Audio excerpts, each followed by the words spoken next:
Bagaimana ceritanya? Al-Quran bukan diturunkan kepada Nabi Muhammad, lalu diturunkan kepada siapa? Ke Paulus. Pertama, Muhammad melantik dirinya menjadi buta huruf, ya. Bukan Allah lah yang mengatakan Muhammad buta huruf, enggak. Mana dalilnya? Mana dalilnya? Coba, mana dalilnya? Hadis riwayat Bukhari nomor 7, Muhammad mengatakan. Oke, kita baca. Oke, kita baca. Bukhari nomor 7. Kebetulan saya bawa kitab di sini. Coba apa yang dikatakan di sana? Haddatsana Abdullah bin Mas'ud Abdul Musa qala, telah menceritakan kepada kami Abdullah bin Musa, dia berkata, telah mengabarkan kepada kami Hanzalah bin Abu Sufyan dari Ikrimah bin Khalid dari Ibnu Umar berkata, qala Rasulullah sallallahu alaihi wasallam, Islam dibangun di atas 5 landasan. Pertama, persaksian tidak ada Tuhan selain Allah dan sesungguhnya Nabi Muhammad adalah utusan Allah, mendirikan salat, menunaikan zakat, haji dan puasa. Mana buta hurufnya? Nomor 3. Astagfirullahaladzim. Nomor 3 cuma. Ya Allah ya Karim. Nomor 1 atau nomor 3? Nomor 1 atau nomor 3? Baca aja. Ya Hadi ya Bashir ya Tabibi Nabiyullah khairul khalqi jami'an lahu a'la manasibi wal marati salatullah subhanallah. Bismillahirrahmanirrahim. Assalamualaikum warahmatullahi wabarakatuh. Kaum muslimin yang dirahmati Allah, semoga Allah senantiasa curahkan segala rahmat, segala nikmat yang berkepanjangan dan tiada kamu hujung dari dunia hingga akhirat. Dan insyaallah, dan Allah pun kumpulkan kita para kaum muslimin di bawah naungan Rasulullah beserta para nabi, beserta para orang-orang yang Allah kasih, Allah sayangi, Allah cintai, insyaallah di bawah naungan Rasulullah kelak di mana tiada naungan selain daripada naungannya, insyaallah. Amin amin Allahumma amin. Kaum muslimin, pada kesempatan siang menjelang sore ini, sore menjelang malam ini, saya akan mengunggah sebuah video di mana video ini mengisahkan tentang bagaimana perdebatan Akhizuma dengan orang-orang Kristen-Kristen yang mencoba ingin memperdaya atau menipu ya dengan segala argumentasinya, yang dimana mereka enggan menjawab dari segala sesuatu apa yang menjadi pertanyaan Akhizuma, dan mereka cenderung berkilah, cenderung menghindari dari pertanyaan, menjawab dari pertanyaan, karena memang ketika mereka ini dibenturkan dengan isi kitab mereka, maka sesungguhnya mereka itu akan kebingungan sendiri, akan merasa terpojok sendiri, karena musuh terbesar di dalam kekristenan itu bukanlah umat muslim, melainkan isi kitab dari kitab mereka sendiri, yang dimana orang Kristen itu mengimani dari segala sesuatu apa yang ditulis oleh manusia bukan datang dari Tuhan. Baik kaum muslimin, demikian videonya. Masuk nggak? Sebagai manusia yang punya akal, masuk tidak di dalam otak kalian pencipta langit dan bumi nusul menjadi bayi, mati kemudian dibunuh oleh penciptaan? Masuk nggak dalam akal kalian itu? Masuk nggak? Nggak masuk kan? Nah, makanya benarlah tema kita ini. Benar tema kita ini. Makanya Al-Quran mengatakan bahwa yang bisa mendapatkan pelajaran itu hanya orang yang berakal. Innama yatazakkaru ulul albab. Kalau di kitab Anda beda lagi. Avulumi Sophia Soposkai Sunesis Ateteo Sonesos Ateteo. Aku akan menghilangkan kecerdasan orang-orang terpelajar dan kemampuan berpikir cerdas manusia akan kulenyapkan. Berbeda dengan kitab kami. Innama yatazakkaru ulul albab. Beda kan? Kalau Anda dilarang belajar, dilarang, bahkan dilenyapkan, kecerdasan berpikir dihilangkan. 1 Korintus 1 nomor 19. Makanya pada permukaan yang nampak hari ini adalah Kristen beriman pencipta langit dan bumi yang maha dahsyat, maha kuasa, maha suci, maha tinggi, maha besar, turun menjadi makhluk cupu, bayi imut. Masuk enggak di dalam logika setan? Enggak dikasih kesempatan orang. Pertanyaan saya, masuk tidak di dalam akal Anda? Silakan. Enggak, saya mau tanya sama kamu cuma apa yang kamu, kalau kamu punya akal, perbuatan apa yang sudah kamu lakukan di dunia ini, di negara Indonesia ini? Kau jelaskan dulu Zuma. Alhamdulillah, saya sudah banyak. Jangan bohongin publik Zuma. Alhamdulillah, saya sudah banyak mensyahadatkan saudara-saudara yang tadinya tidak menggunakan akal menjadi Kau berakal. cuma menjelekkan orang lain aja kerjaanmu Zuma. Saya tidak menjelekkan, Bung. Saya baca dalil 1 Korintus 1 nomor 19, juga 2 Korintus 10 nomor 5. Akal dimatikan, pemikiran dibinasakan, ketinggian ilmu pun dipunahkan. Dan kalau itu pun tidak Anda imani, tengok keadaan di permukaan. Kristen percaya Tuhan datang sebagai bayi. Betul atau betul? Betul. Nah sekarang pertanyaannya, apakah itu rasional? Pencipta alam semesta jadi bayi, apakah itu rasional? Tidak rasional. Berarti betullah 2 Korintus 10:5, 1 Korintus 1:19. Kalian adalah makhluk-makhluk yang ada di bumi ini. Ulaika hum syarrul bariyah. Seburuk-buruknya makhluk karena tidak pakai otak. Jangan tersinggung, itu fakta, itu real. Lain cerita kalau berbicara bisnis, bicara ekonomi. Wah, kalian hebat. Memang kalian hebat. Tapi berbicara mengenai keyakinan, kalian termasuk manusia langka, makhluk langka di atas muka bumi ini. Andai saja isi kepala Anda itu diberikan kepada kera, maka kera hari ini akan berbondong-bondong kemudian datang ke tempat ibadahnya umat Islam, sujud beribadah ke pencipta langit dan bumi. Andai saja otak Anda itu yang diberikan oleh Allah pencipta langit dan bumi itu diberikan kepada seekor anjing, maka anjing pun akan berbondong-bondong masuk ke masjid beribadah kepada pencipta langit dan bumi. Andai saja otak Anda itu diberikan kepada sapi, diberikan kepada kuda, ayam sekalipun, dan mereka menggunakan akal mereka, maka mereka akan berbondong-bondong ke masjid sujud menyembah kepada pencipta langit dan bumi. Tapi karena akal Anda tetap aja di Anda, di mana Anda sudah didoktrin untuk mematikan akal, cukup imani saja, maka tetaplah Anda manusia, tetapi menyembahnya kepada makhluk yang datang menjadi bayi lalu mati dibunuh oleh manusia. Saya bukan menghina, Bung. Saya membantu pemerintah mencerdaskan anak bangsa supaya kita cerdas. Iya toh? Kan yang membawa agama masuk ke Nusantara ini orang asing. Islam dari Arab, Kristen dari Barat. Islam datang mengajak berakal, Kristen datang 1 Korintus 1:19 mematikan akal. Sekarang kita sebagai pribumi berpikir, hendak kepada siapa kita harus berpijak? Ajaran yang mengajarkan kita berakal atau ajaran yang mematikan akal? Kita manusia, maka kembali kepada edukasi awal. Sebagai manusia harus kita menjadi pemimpin di atas muka bumi ini berakal.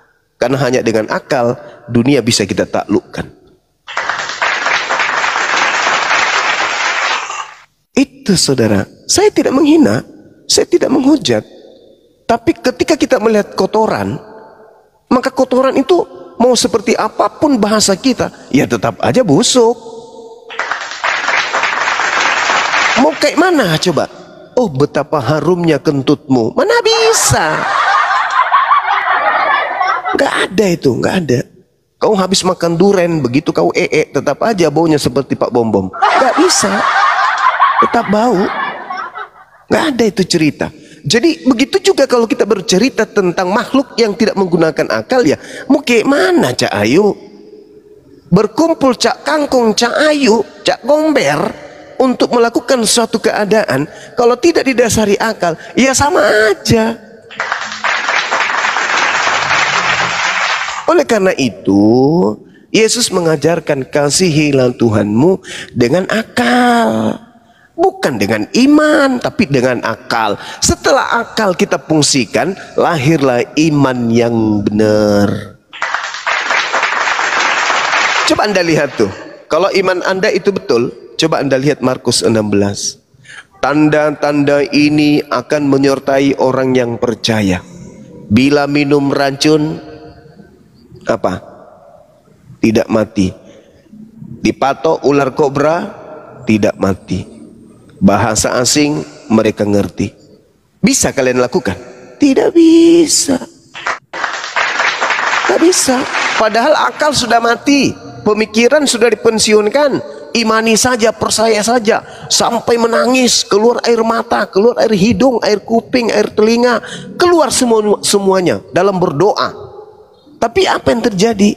Nggak adanya di antara kalian berani minum racun. Iya kan? Nggak ada kan? Nggak ada. Berarti itu sesuatu yang tidak make dengan manusia. Nggak cocok. Begitu saudara. Ya. Jadi sekali lagi saya katakan, apakah oten nggak harus berakal dalam beragama? Yes. Karena mereka hanya modal imani saja. Ada yang keberatan dengan pernyataan saya? Silakan Anda bantah. Bang Alex, ya. Apa butuh pingsan ya? Bang Alex kalau nggak sanggup silakan lambaikan tangannya ya. Kameranya di sebelah kanan. Assalamualaikum warahmatullahi wabarakatuh. Host yang terganteng Gurunda. Waalaikumsalam. Handi Bunda Nora. Pak Disugi lanjut. Gini ya Bang Joma, kalau berbicara tentang akal, di Quran kan sudah jelas, kamu itu disuruh berakal. Bahkan yang menyempurnakan akhlak orang Islam itu manusia, bukan Tuhan. Muhammad yang mengaku, aku diutus untuk menyempurnakan akhlaknya Juma, bukan Tuhan. Muhammad. Dan Muhammad tidak dipahamkan. Inilah kalau orang tidak berakal berbicara. Inilah kalau orang tidak berakal yang berbicara. Coba. Ayo debat, yuk pakai temer, biar kau nggak darting sembarang kemana-mana. Kalau kau berani pakai temer. Sekarang kita berbicara terkait akal, Bung. Iya, makanya pakai temer biar kau nggak. Masuk akal tidak Tuhan menjadi bayi? Jawab. Iya, nggak apa-apa pakai temer, ayo. Jawab dulu. Masuk akal tidak Tuhan jadi bayi? Kamu nggak kasih orang ngomong. Enggak. Ini saya bertanya dan waktu kamu menjawab 2 jam. Iya, dari sekarang. 1, 2, 3. Masuk akal tidak Tuhan pencipta langit dan bumi menjadi bayi? Silakan. Yang lain diam. Oke, nanti jangan potong. Terus kamu jawab juga pertanyaan saya nanti.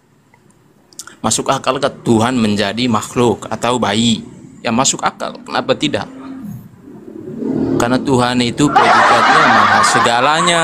Nah, sekarang kamu masuk akal nggak ada Tuhan? Jelaskan di mana diterangkan kemudian akal kita ini bahwasanya pencipta langit dan bumi itu bisa jadi bayi. Itu di mana itu? Riak kebenaran yang muncul dalam item berpikir kita itu di mana itu? Coba. Pencipta langit dan bumi jadi bayi itu gimana?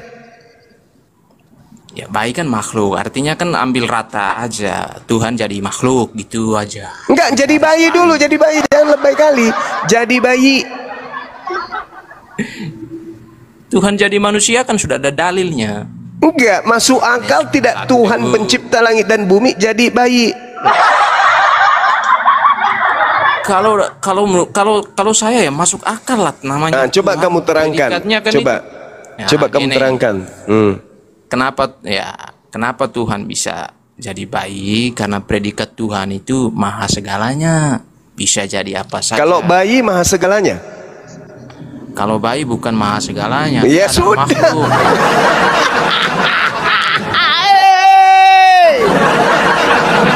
Alamak. Oke, kalau bayi itu adalah makhluk, nggak bisa segalanya. Bisa nggak bayi itu maha Bayi. segalanya? Nggak bisa. Berarti Sama Tuhan seperti bisa Allah nggak dia. jadi bayi? Tuhan bisa jadi bayi, tapi bayi nggak bisa jadi Tuhan. Sama seperti Allah. Allah nggak bisa jadi bayi.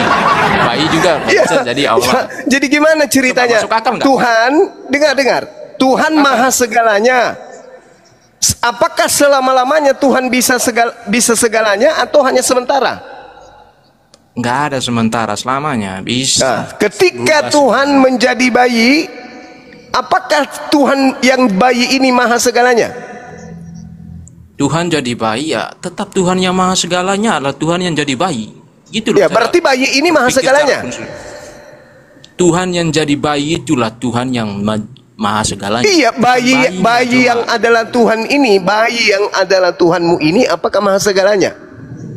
bukan bayi yang adalah Tuhan, tapi Loh, Tuhan loh, loh, yang loh, loh, menjadi loh, loh. bayi itu. Loh. Jadi yang jadi bayi tadi ini apa? Yang jadi bayi ini tadi Apa? Tuhan yang menjadi bayi cuma. Tuhan Berarti yang menjadi bayi ini adalah Tuhan, betul? bayi ini adalah bayi. Tuhan yang menjadi bayi. Alamak, Tuhanmu sudah jadi bayi, berarti bayi ini Tuhan. Bayi itu adalah rupa Tuhan yang jadi manusia. Nah, berarti bayi ini Tuhan. Rupa Tuhan yang jadi manusia. Itulah Jadi bayi. Tuhan, bayi ini Tuhan. Rupa cuma. Iya, rupa. Tuhan yang jadi manusia. Iya, Berarti bayi rupa ini Tuhan kan? Rupa Tuhan yang jadi Iya, jadi bayi ini adalah Tuhan, betul? Loh, rupa. Kamu maksud saya Orang tak berakal mencoba menipu. Ini Tuhanmu bisa jadi bayi, berarti yang bayi ini Tuhan kan?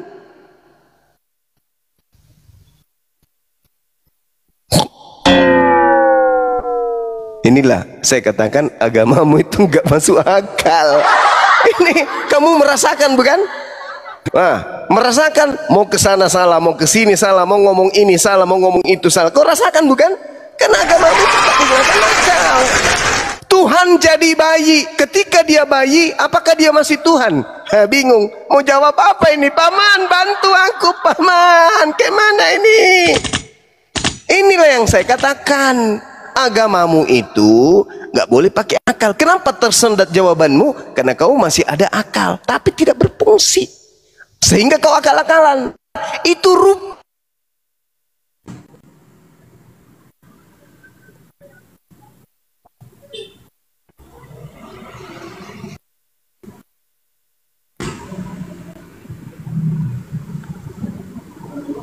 Dengan akal tidak cocok untuk manusia. Al-Quran mengatakan kitabun nahu ilaika mubarakul liyadabbaru ayatihi waliyatazakkara ulul albab. Al-Quran yang diwahyukan oleh Allah kepada manusia penuh berkah agar manusia menghayati ayat-ayat yang ada di dalamnya dan agar manusia yang berakal sehat mendapat pelajaran. Bisa enggak orang yang tidak berakal sehat mendapatkan pengajaran dari Al-Quran? Tidak bisa. Yang mendapatkan pengajaran, yang mendapatkan pengajaran dari Al-Quran hanya orang yang berakal sehat. Nah, kalau Anda sudah sembuh dari sakit Anda, dari penyakit akal Anda, insya Allah Anda bisa masuk ke dalam agama Islam. Jadi mu'alaf sebelum mu'alaf ini adalah pasien-pasien yang sakit akal. Mereka adalah orang-orang yang akalnya sakit, gangguan akal. Begitu akalnya sehat, Al-Quran bisa masuk ke dalam dirinya. Kitabun anzalnahu ilaika mubarakul liyadabbaru ayatihi waliyatazakkara ulul albab. ayat-ayat Al-Quran bisa dihayati oleh orang-orang yang berakal sehat, karena hanya orang yang berakal sehat yang bisa mendapatkan pelajaran. Kalau di kitab Anda gimana? Gimana bunyinya? Aku akan mematikan akal, pemikiran orang cerdas aku lenyapkan. Itu di mana? Itu di kitabmu. 2 Korintus 10 nomor 5, 1 Korintus 1 nomor 5 nomor 19. Nah, gimana sekarang? Kamu mau kemana? Mau selamanya hidupmu kayak bembe atau gimana ini? Oke, berarti Muhammad tidak berakal ya. Jelas dikatakan nama Al-Quran, orang-orang yang berakal sehat yang mendapatkan pelajaran Al-Quran. Orang-orang yang berakal sehat, Muhammad enggak. Orang-orang yang berakal sehat yang mendapatkan pelajaran Al-Quran ini justru dari Nabi Muhammad. Siapa bilang? Dalilnya mana? Dalilmu mana? Dalilmu mana? Al-Quran dinyatakan bil bayyinati wazbur wa anzalna ilaika dzikr litubayyina linnasi ma nuzzila ilaihim wa la'allahum yatafakkarun.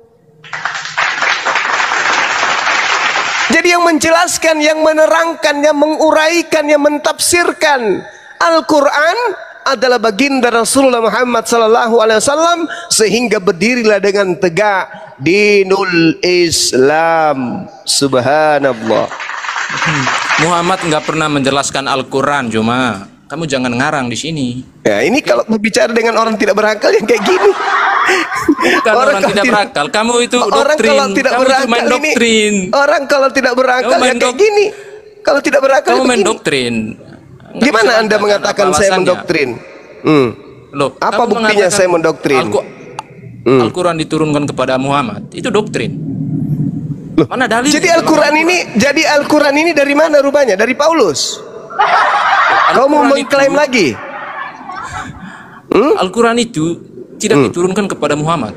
Lalu diturunkan kepada Paulus. Nih, cobalah ya. Cengoklah. Kalau orang tak berakal ini bicaranya ngawur kayak gini, coba lihat. Bagaimana ceritanya Al-Quran bukan diturunkan kepada Nabi Muhammad, lalu diturunkan kepada siapa? Ke Paulus. Pertama, Muhammad melantik dirinya menjadi buta huruf, ya. Bukan Allah lah yang mengatakan Muhammad buta huruf, enggak. Mana dalilnya? Mana dalilnya? Coba, mana dalilnya? Hadis riwayat Bukhari nomor 7, Muhammad mengatakan. Oke, kita baca. Oke, kita baca. Bukhari nomor 7. Kebetulan saya bawa kitab di sini.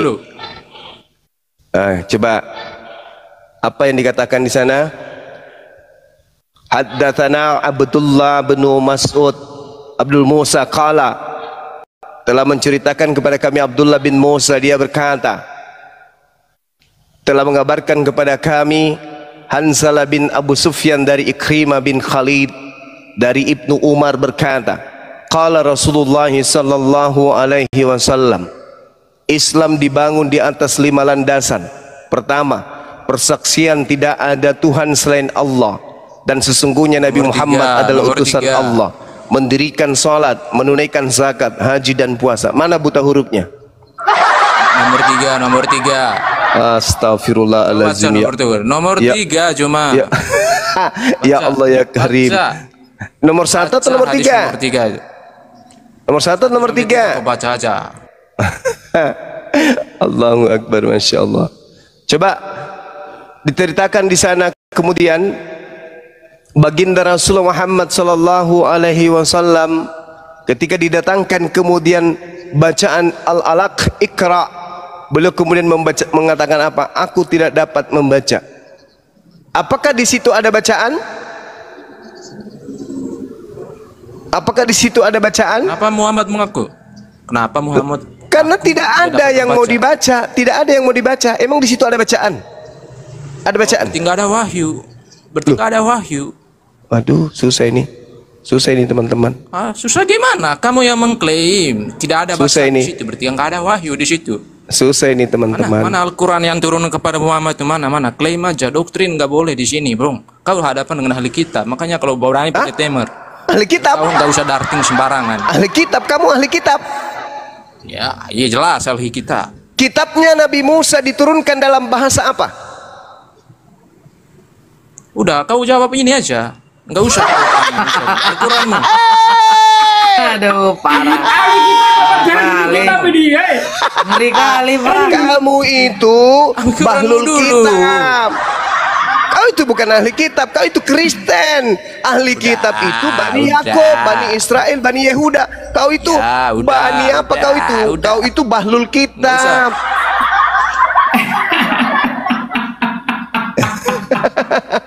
Alesi bilang ganti namanya. Ahli kitab. Bahlul kitab. Ditanya kitabnya Musa gak tahu. Sudah katanya sudah. Menjijikkan nih. Hilangkan. Aduh, benar-benar menjijikkan kalian ini. Jadi teman-teman, Malam Bang Suma, boleh tanya sedikit enggak Bang Suma? dari mana Bang? Ya saya Kristen juga Bang, cuma saya cukup Dari tergelitik Protestan? dengan- Ya kira-kira seperti itu Bang. Artinya saya kepingin tahu tentang judul yang ada terkait Siap. dengan akal ya Bang ya. Siap. Kira-kira menurut Bang Zuma ini kan berkomentar tentang akal. Iya. Jumlah orang Kristen yang begitu banyak dan berabad-abad sudah berlalu. Iya. Dan banyak orang Kristen yang kira-kira penerima Nobel dan sebagaimana mestinya. Kecerdasan ini dimiliki. Tapi sayangnya Bang Sumo mengatakan bahwa orang Kristen itu tidak punya akal. Berarti di sini Tuhan itu tidak adil, Bang. Artinya selama ini yang Jadi maunya Anda tidak ada orang idiot di dunia ya. Pintar semua dari yang muka seribu gitu. Maksudnya gini Bang Sumo. Saya sampai tidak bisa memikirkan gimana Abang Zuma. Ya karena memang 1 Korintus Anda udah nggak punya pikiran. Sebentar Bang Zuma.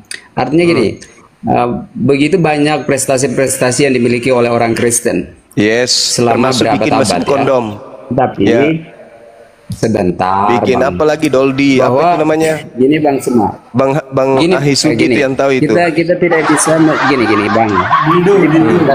Oh Dildo. Sebenarnya itu tadi udah dijawab sama Bang Juma. Iya. Kalau orang Kristen berbicara tentang dunia, masalah ekonomi, Pintar. politik, jago dia. Jago. Tapi ketika Sebentar. bicara soal agama, Sebentar. soal ketuhanan, Error. autokoplak, gitu. Sebentar maka dari itu. Nah, oke. Oke, kalau memang Bang Zuma dan kawan-kawan mengatakan bahwa berbicara dari perspektif berbeda. Kalau dalam keyakinan orang Kristen katanya 0, 0 tentang tidak mempergunakan akal. Yes, itu betul. Kira-kira menurut Bang Zuma, Tuhan itu seperti apa sehingga Laisa kamitslihi syai'. Sebentar. Jangan terlalu panjang narasinya Bang. Kalau Anda masih Kristen, tidak usah terlalu panjang Ya, Bang. sebentar Bang.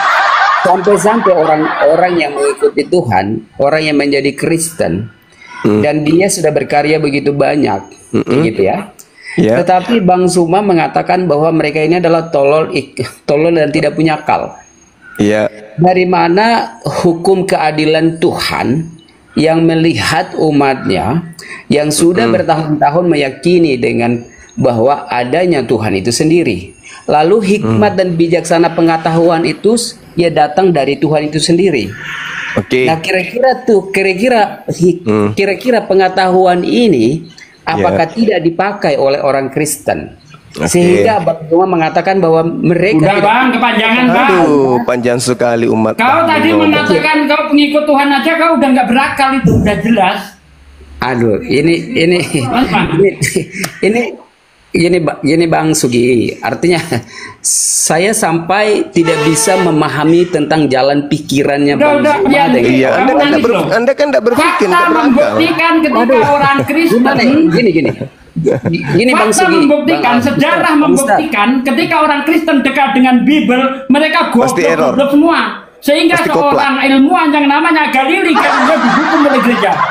Kenapa mereka yang sekarang itu menjadi menguasai soal ilmu dunia? Karena kalian jauh dengan Bible. Coba kalian dekat dengan Bible, kalian koplak. Ngerti? Lanjut Bang Juma. Iya. Jadi gini saudara, apa yang kemudian Anda ucapkan barusan itu tertoreh di dalam kitabmu sendiri, Lukas 4. Ketika iblis ingin mencobai Yesus, apa kata iblis? Segala kuasa, segala kemuliaan akan kuberikan kepadamu Sebab semuanya itu telah diserahkan kepadaku, dan aku iblis memberikan kepada siapa saja yang ku kehendaki. Paham situ ya? Iblis itu cerdas, iblis itu pintar.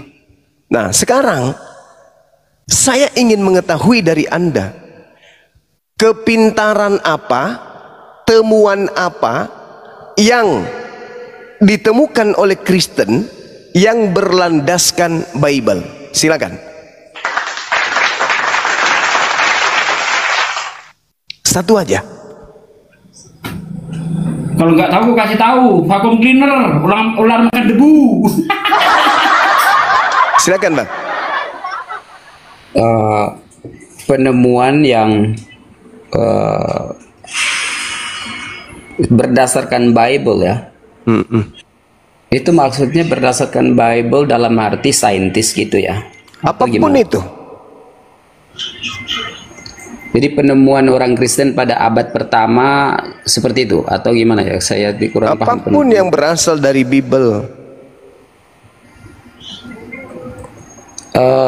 Kira-kira di dalam Alkitab menuliskan bahwa bumi itu bulat. Mana ada Bung dalilnya bumi bulat di Bible? Bundar kan, Bung? Lingkaran Bung, lingkaran kayak koin. Hanya itu. Salah satu bukti. Ya, artinya Bang Suma kan mau menanya tentang apa itu Bang? Apa itu di Bible bumi berbentuk lingkaran itu maksudnya apa? Koin. Ini padahal di dalam Bible itu jelas kalau bumi itu berbentuk datar. Kancing baju. Kalau di dalam Al-Quran baru bumi itu datar Bang. Tapi kalau mari kita uji. Boleh kita uji. Siapa yang mengatakan datar, Bible atau Al-Quran? Boleh? Dalam Alkitab itu bumi itu bundar, lingkar. Enggak mungkin. Itu mustahil. Itu mustahil. Kita buktikan ya. Boleh ya? Boleh. Kalau di dalam Bible itu jelas sekali dikatakan bahwasanya bumi itu datar. Oke?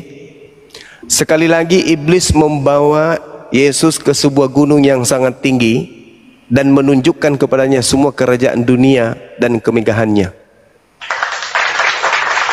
Ini menurut saudara nih, Yesus naik ke atas gunung yang tinggi. Setelah dia di atas puncak gunung, dia melihat semua permukaan bumi. Itu kira-kira menurut saudara bundar bumi ini atau datar? Ayo. Itu kan Abang semua melihat dari salah satu perspektif. Loh, dalam ini Matius 4 nomor 8 ayat 37 banyak pokoknya, terlalu banyak. Satu aja dulu, itu aja dulu. Yesus naik ke atas gunung, lalu dia melihat seluruh permukaan bumi. Masuk di dalam sains kayak itu, yang kayak gitu. Naik ke gunung, gimana? Naik ke gunung, habis itu dia melihat semua permukaan bumi. Itu gimana ceritanya? Iya, dalam pemahaman ini Yesus naik di gunung dan melihat permukaan bumi. Iya, artinya benar kan? Dia melihat permukaan bumi. Berarti bumi ini datar. Bentar. Ketika dia melihat secara mata fisik, secara manusia, ketika berada di titik tertinggi, maka dia akan kita secara kasat mata kita melihat bahwa bumi itu datar. Tetapi coba kita lihat di saintis bahwa bumi itu tidak datar. Kita lihat gambar bumi itu globe itu. Nah, itu dia. Bagaimana ceritanya? Coba Anda. Coba sekarang Anda ambil sesuatu yang bulat di sekeliling Anda. Ambillah bola, kasti atau apa yang ada, atau kelereng atau apalah. Terus kemudian Anda simpan telunjuk Anda bagian atas. Bisa tidak Anda membayangkan Anda yang adalah telunjuk itu melihat sisi belakang atau lingkaran yang di belakang daripada yang tempat Anda berpijak? Bisa enggak? Ya, tentu tidak. Bisa enggak? Tidak bisa. Tentu tidak. Tetapi di dalam kitab saudara dikatakan Yesus melihat semuanya setelah dia dibawa oleh iblis ke gunung tinggi. Ya, berarti bumi ini sebentar Bang. Datar dong. Gini Bang Zuma, pemahaman itu sangat keliru Bang Zuma. Ketika Bang Zuma berbicara ketika Yesus misalnya dibawa ke salah satu planet, misalnya di atas dari bumi ini ada satu planet, nah di situ dia bisa melihat. Dan ketika logikanya kita pakai ya, tetapi dan itu dia bisa melihat secara keseluruhan itu bumi itu bentuknya sebagaimana apa kayak gitu. Tetapi ketika dia berada di gini Bang. Ketika dia berada, sebentar. Ketika dia berada di satu gunung, kita pun sama, Bang. Saya dan Bang Zuma pun sama. Ketika kita berada di satu titik ketinggian, kita melihat bahwa bumi itu memang bentuknya adalah datar. Karena kita melihatnya dari kacamata kita berada di satu titik. Jadi, mana yang betul ini? Bumi datar atau bulat? Sebentar. Bumi berdasarkan Alkitab, bahwa di dalam Amsal 8 ayat 27 bahwa ketika ia mengatur cakrawala di atas permukaan air, lalu Yesaya 40:20 yang ini salah. Yesaya 40 ayat 22 dia yang bersemayam di atas lingkaran bumi. Itu di dalam Yesaya 40 ayat 22. Jadi jelas Alkitab itu mengatakan bahwa bumi itu berbentuk lingkaran. Jadi ya, kalau lingkaran itu kan Bung, koin juga lingkaran, Bung. Bedakan bulat dengan lingkar. Iya, sama aja dalam pemahaman ini lingkaran. Itu gimana ceritanya? Bagaimana ceritanya sama antara lingkaran dengan bulatan? Gimana ceritanya? Siapa yang ngajarin Anda? Oke, Bang. Ketika kita melihat sesuatu bundaran atau apapun, itu apa kira-kira Bang Zuma dalam pikirannya ada nggak kira-kira? Oh, itu bentuknya lingkaran ya, kayak gitu ya. Lingkaran itu ada sesuatu yang membentuk dia sehingga bundar, kan begitu? Di dalam lingkaran kita membuat suatu lingkaran. Nah, kalau lingkaran itu kan sebuah bentuk, maka dilihat secara general, secara keseluruhan bahwa dalam Alkitab itu mencatat bahwa itu bentuknya lingkaran dan itu sepadan dengan bulat itu. Jadi pemahaman itu tidak terlalu jauh beda. Lingkaran dengan bulat beda, Bung. Anda belajar di mana? Gini ya Bang, ngerti Abang bahwa bulat lingkaran, saya sungguh paham tentang apa yang Bang Zuma. Tetapi Alkitab itu menjelaskan tentang hal-hal yang sangat bersifat umum atau general, sehingga dia melihat sesuatu yang seperti Abang Zuma mengatakan, ketika Yesus naik ke atas gunung dia melihat bumi itu datar. Itu secara general dia melihatnya secara general, dia menjelaskan bahwa pada dasarnya bumi itu tidak datar tetapi bulat. Ketika kita menemukan di dalam bukti saintis bahwa bumi itu bulat, tetapi kenapa Yesus mengatakan bahwa yang seperti Bang Zuma mengatakan bahwa dia melihat semuanya datar kayak gitu? Bukan begitu loh. Di situ dikatakan Yesus dibawa ke gunung yang tinggi. Lalu kemudian Yesus diperlihatkan seluruh isi bumi. Berarti dengan jelas bumi ini menurut Bible datar. Itu jelas itu, Bung. Iya. Itu kitab Anda yang mengatakan itu. Bukan saya ngarang-ngarang, kitab Anda yang mengatakan itu. Nah, kemana perginya? Tadi bahasa Anda yang mengatakan begitu banyak orang Kristen yang pintar di atas muka bumi ini menerima beberapa kemudian penghargaan. Nah, mana dari Bible mana? Satu aja mana coba? Apa yang mereka temukan dari Bible? Ya, itu salah satu tadi yang kita bahas, itu adalah salah satu hal yang kita temukan. Itu kan bukti penulisan. Itu kan bukti penulisan, Bang. Iya, apa itu? Ya tadi itu kan bukti penulisan tentang penemuan di dalam ayat Alkitab tentang saintis ya seperti itu kan, benar kan? Mana ada sains menemukan bumi ini datar, Bang? Bumi ini bulat. Iya, itu kan benar kan, Alkitab menceritakan bahwa itu bumi bulat kan, yang tadi saya bacakan. Tapi kitab Anda mengatakan bumi ini datar. Gimana dong? Kalau Anda tidak percaya, coba saya bacakan dalil yang lain supaya Anda kemudian paham. Di dalam kitab Daniel berapa? Daniel 4, coba Anda lihat. Adapun penglihatan yang kudapat di tempat tidurku itu, demikian di tengah-tengah bumi ada sebatang pohon yang sangat tinggi. Pohon itu bertambah besar dan kuat, tingginya sampai ke langit dan dapat dilihat sampai ke ujung seluruh bumi. Itu datar.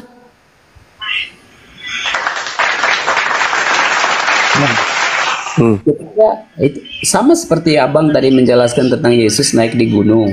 Iya. Iya, penglihatan itu ketika mereka melihat bahwa dari ujung ke ujung itu benar. Kita bagaimana ceritanya, Bang? Ada bola, kemudian di atasnya itu ada sesuatu yang memanjang sampai ke atas langit. Bagaimana bisa bulatan belakangnya itu bisa dilihat kalau hal itu tidak datar? Coba. Nah, gimana ceritanya tuh? Bang, ketika kita menggunakan akal dengan pandangan sudut pandang mata kita, ya, dengan interval mata kita yang punya keterbatasan, sehingga kita melihat itu seperti bahwa datar. Bumi itu datar. Iya, ini bukan kita menganalisa, bukan.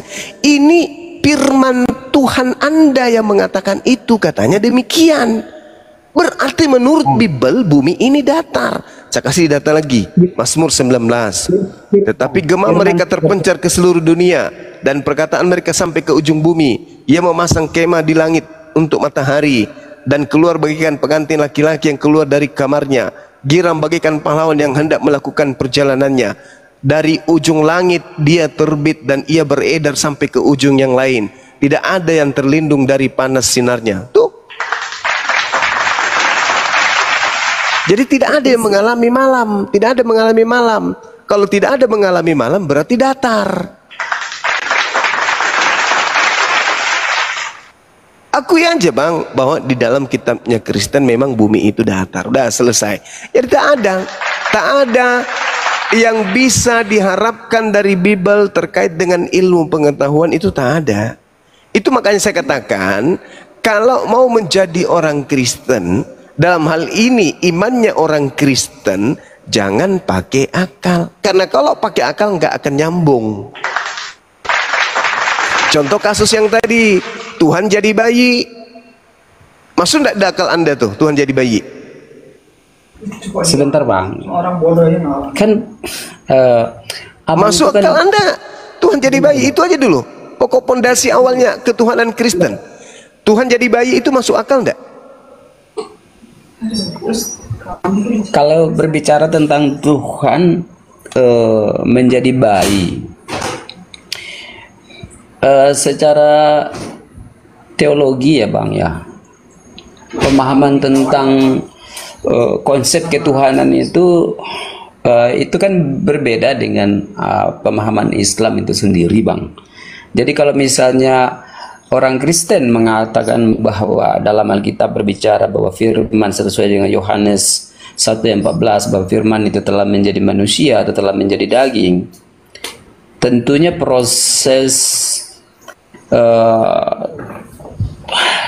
Tuhan itu datang dengan caranya, dengan sendirinya, dan tidak ada sesuatu. Iya, itu maksudku masuk akal enggak itu, Bang? Kalau misalnya abang bilang tidak masuk akal apa tidak, tetapi itu pasti bahwa itu adalah sesuatu hal yang masuk akal. Karena bagaimana maksudnya? Bagaimana caranya Anda bisa memasukkan akal Anda itu pencipta dan menjadi bayi itu gimana maksudnya? Baik, sebentar, Bang. Iya, silakan. Mari kita buka akal pikiran kita ya, Bang.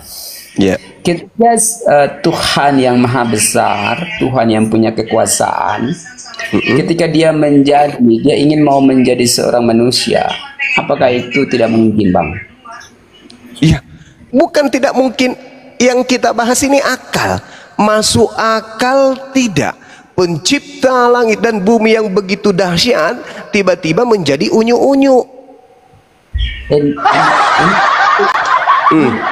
Bang Suma lagi membolak-balik perkataan, sedangkan saya menanyakan Bang Suma membalikkan pertanyaan itu. Jadi terbentur, Bang. Loh, ketika kekuasaan sederhana bukan? Kalau di Islam lam yalid wa lam yulad. Kalau dalam Yahudi bilangan 23:19 tidak beranak dan tidak diperanakkan. Tapi di Kristen Tuhan ini mengambil rupa menjadi manusia. Pertanyaannya, masuk tidak dalam akal Anda Tuhan pencipta langit dan bumi menjadi manusia, bayi lagi? Masuk nggak dalam otak Anda tuh, logika Anda? masuk akal bang, masuk akal. Kenapa? Nah, coba Anda terangkan bagaimana ceritanya sesuatu yang maha dahsyat kemudian menjadi maha lemah. Coba bagaimana ceritanya? Nah, gini, tidak ada maha lemah dan maha dahsyat di sini ya. Yesus ketika dia bayi dia bisa apa? Sebentar dulu bang. Abang tadi berbicara tentang bagaimana dia bisa menjadi manusia, ya, mengambil rupa manusia. Berbicara tentang mengambil rupa manusia, abang bisa baca dalam Kejadian bahwa manusia diciptakan serupa dengan gambar Allah itu sendiri, gambar Tuhan itu sendiri. Tentunya ya, serupa, tapi bukan serupa. Tuhan jadi manusia. Bang, ya, makanya tadi saya mengatakan bahwa ketika Tuhan dia bisa bermanifestasi menjadi apapun itu kan bisa. Ketika Musa melihat Tuhan dengan cara yang Tuhannya Musa nggak jadi bayi, bang. Ini Tuhan Anda jadi bayi, jadi orok dia, jadi embrio malah dalam rahim. Ya, itu loh. Kan abang, ya itu kan abang hanya mengambil salah satu cara untuk bagaimana menginfluence atau mempengaruhi pikiran manusia untuk bisa mendiskreditkan dan lain sebagainya. Tapi bukan. Ini sekarang ini zaman digital. Siapapun bisa belajar dari kita dan kita pun bisa belajar dari siapapun. Ini yang kita bahas. Apakah rasional pencipta langit dan bumi menjadi bayi? Apakah itu masuk akal? Oke.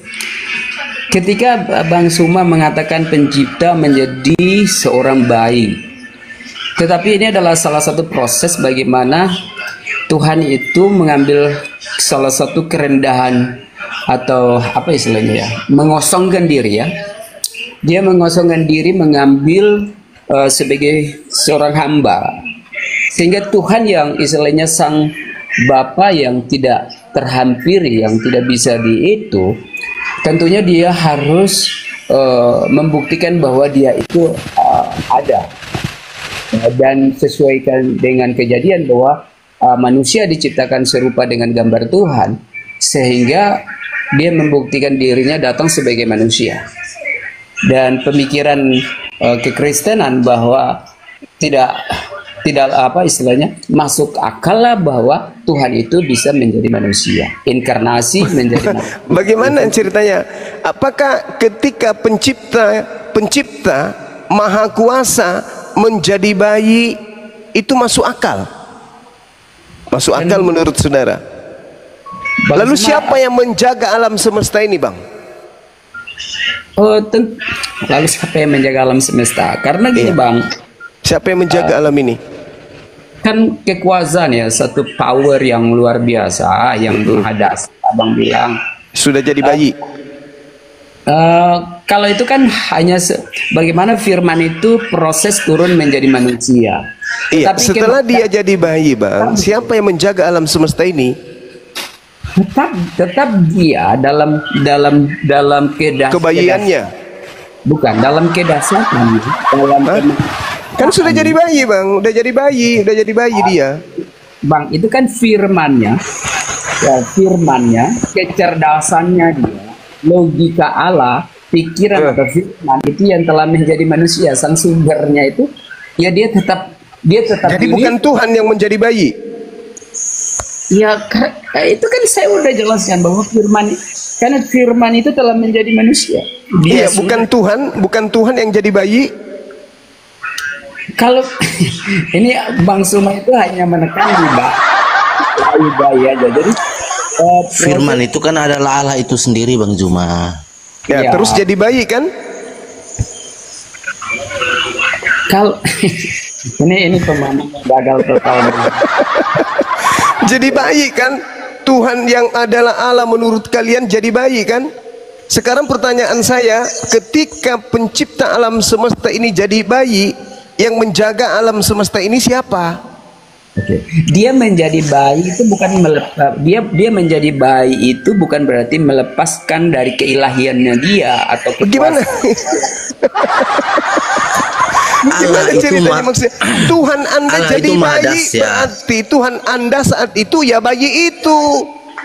Dia itu maha dahsyat. Jadi kalau dia jadi bayi, Iya, tidak maha mungkin alam dahsyat semesta itu itu Tuhan. kosong. Yang maha dahsyat itu Tuhan. Yang saya pertanyakan bayi ini maha dahsyat tidak bayi itu? Yang kamu bilang kalau dia jadi bayi terus yang di atas dikosongkan itu tidak mungkin. Dia itu semua serba bisa. Jangan sama Bagaimana serba bisa bayi? Serba bisa apa maksudnya? Ya namanya serba bisa Cebo lah. aja nggak bisa, kalau cebo sendiri nggak bisa. Kok serba bisa pula? Tuhan Anda jadi bayi. Nah, kita plototin tuh bayi. Bayi, lu bisa apa lu?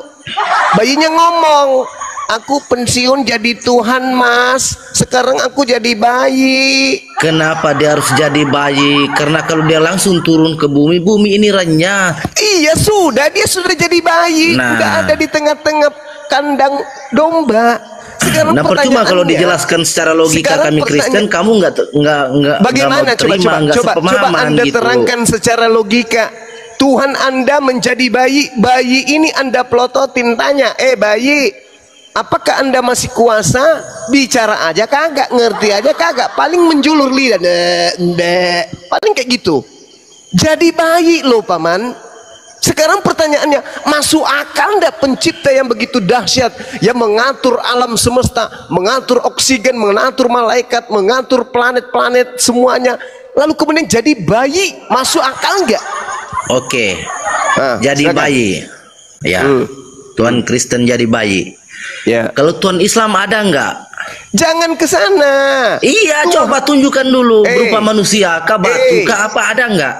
Tuhan itu laisa kamislihi syai'. Yesus mengatakan apa? Dengar.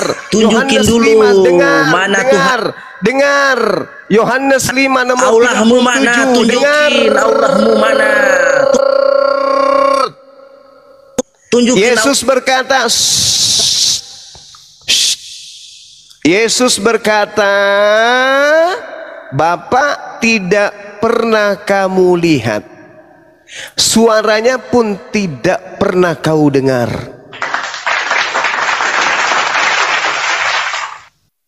Dua Samuel 7:22, Tuhan Maha Tinggi tidak sama seperti apapun.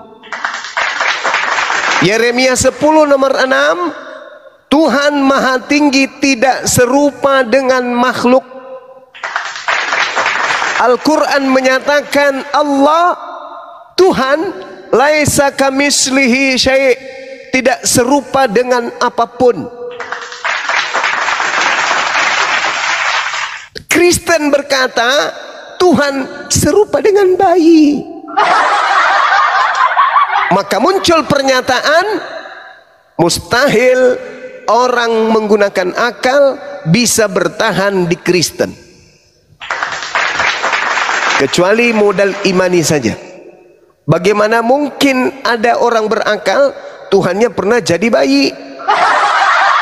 Enang, anakku yang adalah Tuhanku, tidurlah sayang, biar dewasa kamu bisa sehat dan kembali jadi Tuhan. Gimana ini? Bisa masuk dalam rasio kita sebagai makhluk? Bisa? Gak bisa bang, gak bisa. Gak bisa. Jadi kalau mau masuk Kristen yang murtad-murtad ini, lebih baik Anda operasi otak, matikan akal Anda dulu. Karena kapan Anda masuk Kristen, tidak menghilangkan akal, Anda akan kembali menjadi minimal kembali Islam, atau Anda menjadi ateis nantinya. Kecuali Anda mematikan akal, ikut-ikutan nyanyi la la la la la la la, malam kudus Tuhan maha dahsyat. Itu aja terus putar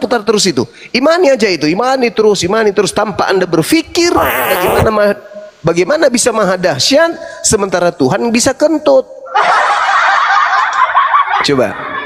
Jadi hanya orang yang tidak berakal sehatlah yang kemudian bisa masuk murtad ke Kristen.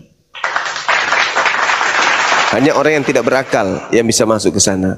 Dan orang yang berakal di Kristen akan masuk ke Islam. Gitu ya, saudara ya. Jadi tidak mungkin masuk akal Tuhan jadi bayi. Sepakat kita ya? Sepakat. Oke, silakan. Yang lain mungkin ada yang ingin disampaikan, Bang Handi, Bunda Rahma. Ada iklan dari Bang Kaisar barangkali, silakan. Kan Bang Kaisar. Siap. Assalamualaikum warahmatullahi wabarakatuh.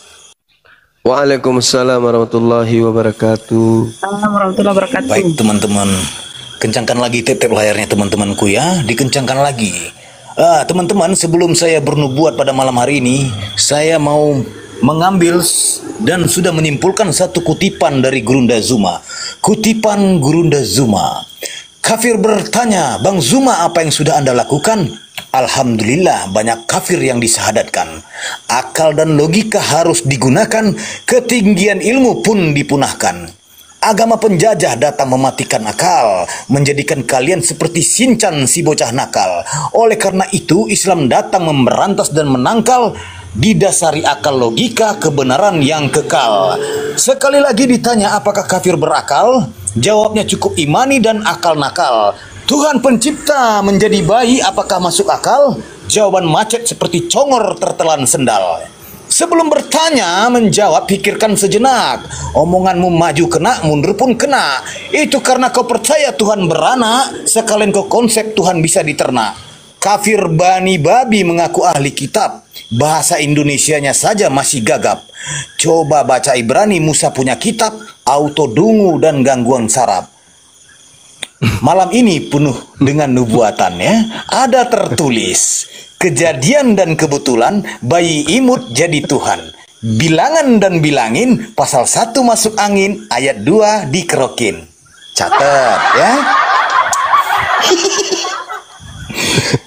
Tuhan adalah tempat makhluk hidup bergantung, tapi kafir menuhankan Tuhan yang digantung. Seperti COD jual beli sama-sama beruntung, maka kerja kelompok menetapkan konsep tungtung. Ya, sekali lagi. 5 petualang dipimpin mantan perompak, badan kurus dan kepalanya botak. Antioquia dilanda lapar dan pemberontak, Agabus menubuatkan mereka yang menolak. Kena kan? Sekali lagi, Ninja Hattori berpetualang ke Pulau Patmos, ditemani sosok berwujud Ultraman Kosmos. Mereka lapar dan haus, lupa bawa air termos sebelum sampai di checkpoint kantor pos. Kena, pokoknya kena kalian malam ini ya. Perjalanan selanjutnya penjahat ini ya. Perjalanan selanjutnya ini penjahat ini ke Tarsus, berbekal roti, ikan gabus dan sebotol spiritus. Dengan rasa cemas kehabisan perak dan fulus, nyawa terancam, pikiran mulai tak becus. Jika isinya bagus, kau bilang firman. Jika isinya bobrok, kau bilang perumpamaan. Jika isinya kagak jelas, kau bilang kiasan. Dan jika isinya kakek Sugiono, kau bilang kutukan. Sekian, terima gaji, stay tune. Kakek Sugiono dibawa-bawa. Aduh, kakek Sugiono, kasihan ini kakek Sugiono dibawa-bawa. Nah, demikian tadi kami ini yang dimana perdebatan itu berlangsung dan cukup seru. Dan orang-orang Kristen naik turun ya. Ini para pendeta yang menjadi pendebat di TikTok ini ya, dan mereka kalang kabut dengan sendirinya ketika mereka ini menjabarkan dari segala sesuatu apa yang tertulis di dalam kitab mereka dengan tanpa ada rasa malu ngarang cerita dan merasa bahwasanya apa yang disampaikannya itu adalah sebuah kebenaran yang mutlak menjadi panduan umat Kristen. Nah, yang menjadi lucunya mereka itu pede ya, pede dengan apa yang mereka sampaikannya, pede dengan apa yang mereka imaninya, gitu ya. Bahasanya orang Kristen itu benar adanya, dengan konsep keselamatannya, dengan konsep ketuhanannya, dan apa yang menjadi keyakinannya seolah-olah menurut mereka itu benar adanya. Namun ketika orang-orang yang mempunyai akal sehat, mempunyai akal waras, maka akan menjadi geli, akan menjadi lucu ketika orang-orang Kristen ini menjabarkan dari segala sesuatu apa yang mereka imaninya. Lalu kita sebagai umat muslim, ya, orang-orang waras itu ketawa. Baik, demikian kaum muslimin yang dapat saya sampaikan dan saya review di sini. Wassalamualaikum warahmatullahi wabarakatuh. يا هدي يا بشير يا طبيب